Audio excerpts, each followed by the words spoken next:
Good evening, campers. It's me, Klara, and have you been following along with the Booker Boy Book Club? Well, if you have, you know that it is time for a review of A Town Called Solace by Mary Lawson. I think we could do this one quite quickly. This is just great storytelling, done well.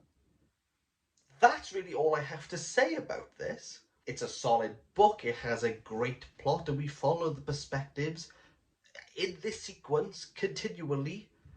Klara, Elizabeth, Liam. Klara's sister Rosie has disappeared. She has run off. She's done it multiple times, but it hasn't been this long. Now, Rosie, before her disappearance, told Klara that I'm going to send you a message. Klara, being young, naive, and maybe to some extent gullible, stays by the window waiting for this message to arrive. From that window, whose house can she see?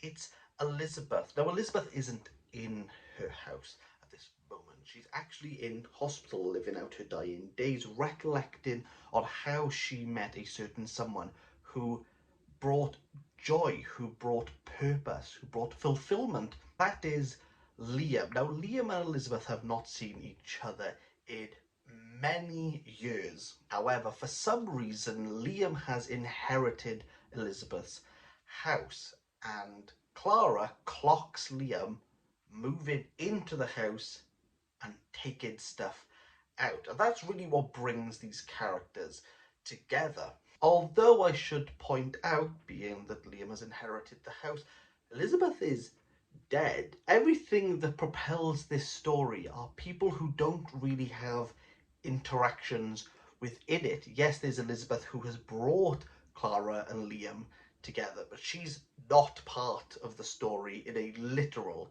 sense. Rosie, the main propulsion of this story, and her disappearance, well, she's absent.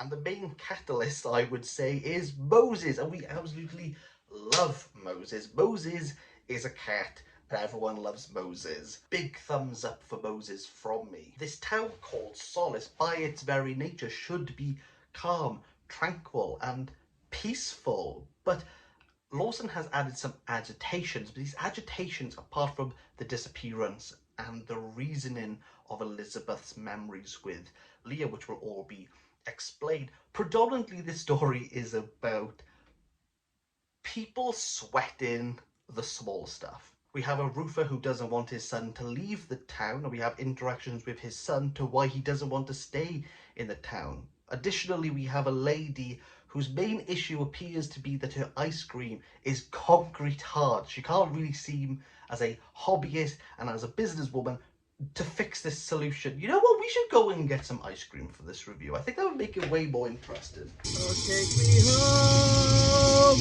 country road, to the place of love, where we did it, found mama.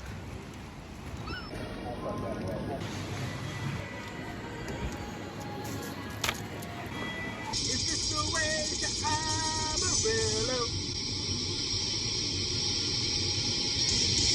I've been sleeping like a willow.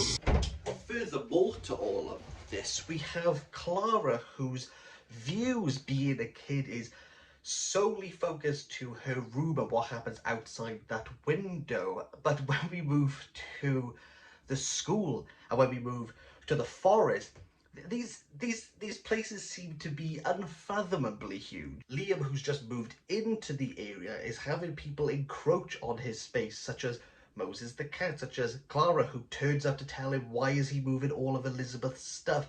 And also, because of the roofer, he ends up just doing the roofing job with him. It's great. If this book was a frozen dessert, it would be like a sorbet. It's a palate cleanser. It's an amuse-bouche. I don't think anyone's going to say that they had a bad time with this book. I don't think it deals with anything great. I don't think it deals with anything profound.